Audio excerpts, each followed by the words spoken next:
admitted that was got to have a little grace and something he couldn't explain. Now this one I like very much, it's and we see it sequentially slowed down. Fixed camera is another one where we see a thing on a very specific trajectory, and here it comes. Yeah, very fast.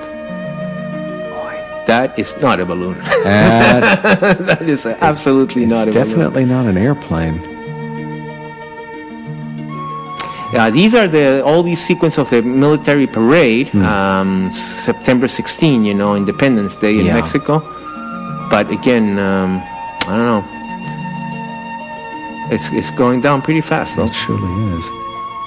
Demetrio Feria is one of the guys from the Los Vigilantes, I guess, watchers who have taken, I think, hundreds of videos. So he must spend lots of time looking at the skies. I guess.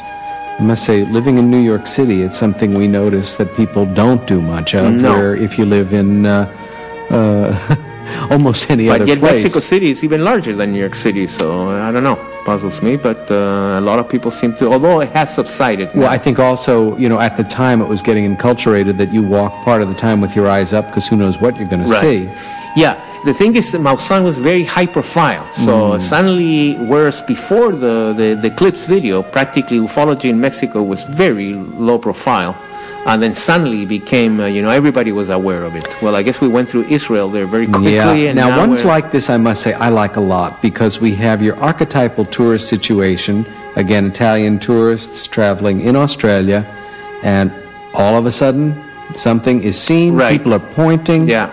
And, this is... Although here's the camera effect, but you see this camera effect means that there is an object there. Well, exactly. Plus, the separation and the people pointing. It's a byproduct of the zooming.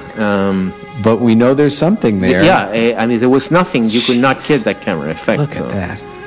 And then the object coming out of it was very interesting. Yeah, thank you very much. And a terrific figure ground situation. And of course, you got great reference points. Yeah. And what seems to be a totally spontaneous situation where you're on holiday and you swing that camera around when you hear the action.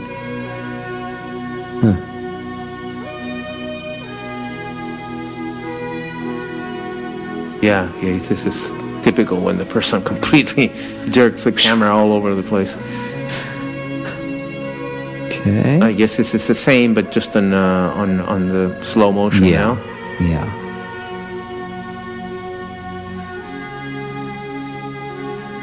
Australia, although we have a few, but not that many in this collection, but there's many interesting UFO cases. Tremendous activity. Going way back to the 50s and 60s. And a lot of very active brothers and sisters in Australian UFO research. Look at that. Yeah, Australia is one of the countries that has also a very active UFO community. Terrific network. There are countries that have sightings, like Ecuador, for instance, but no ufologists practically. So the cases get kind of, they don't get well investigated, or they don't get investigated at all, except they appear on the newspapers or something. But Australia is a country with a very old UFO community. It goes all the way to the 50s. It sure does. And a lot of our American colleagues have been guests over there. Also, there are some terrific Australian websites on the internet, and folks should explore them if they are interested in doing research. One of the ways is you can go to ufocity.com, to the links page there, and it will take you to a number of the best Australian sites. But what we're seeing here, again, that hint of pink below it, very intriguing, and almost a dancing type movement of something that seems to appear and disappear. Yeah. Very unusual, even for what we've been seeing. Camera still. Whoa! Ooh. Hello. Terrific. This is unidentified flying object. Ultimate UFO. Yeah.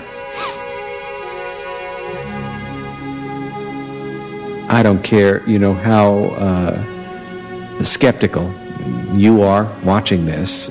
At a certain point, you've got to ask yourself, what is going on in our atmosphere? I have no idea. I mean, the only thing I'd say that the rhomboid shape. I think that is a camera effect. But other than that, there's something there. And, they're not pointing at a camera illusion. Nobody knows what it is. It's moving. That's pretty good size now, too, isn't it?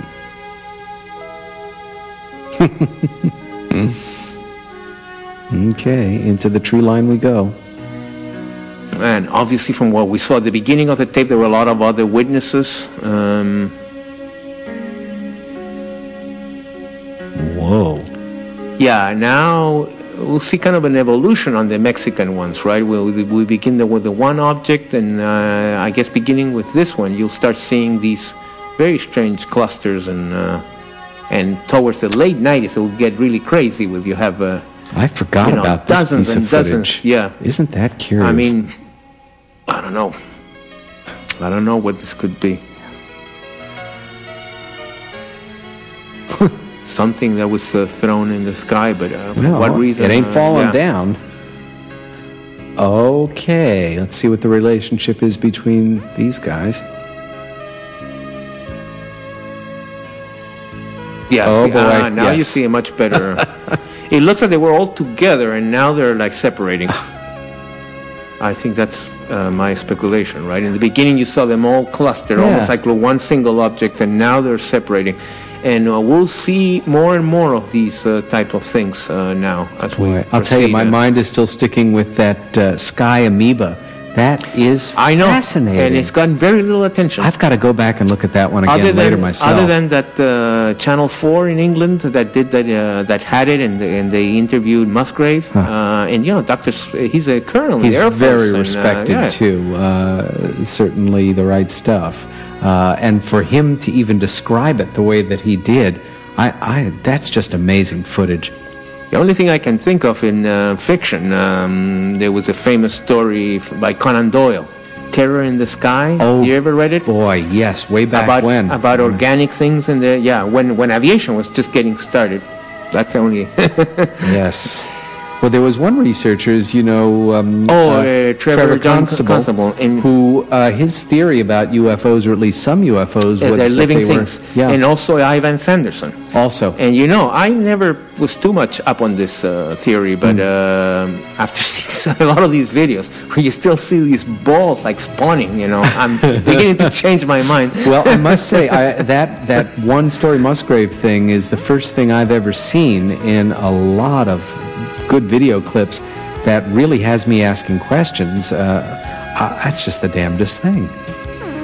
Okay, back we are. Yeah, there's so many videotapes that were taken in Mexico in the early 90s. Well, I think we're very lucky that the technology has hit the point where video technology is available to anybody. Another.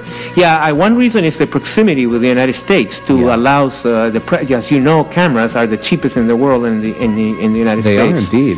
And you go to Latin America, they're much more expensive. So Mexicans, because of their proximity, they are apparently, because obviously a lot of the people that shot these footage are not the wealthy or anything. Yeah, but also 25 years before, everybody be walking around with a still camera, right. And still images are harder to authenticate, especially when you're dealing with movement, like we are here. Something's moving along at a nice clip. Whoa. Well, this again, I'm a little skeptical. Yeah,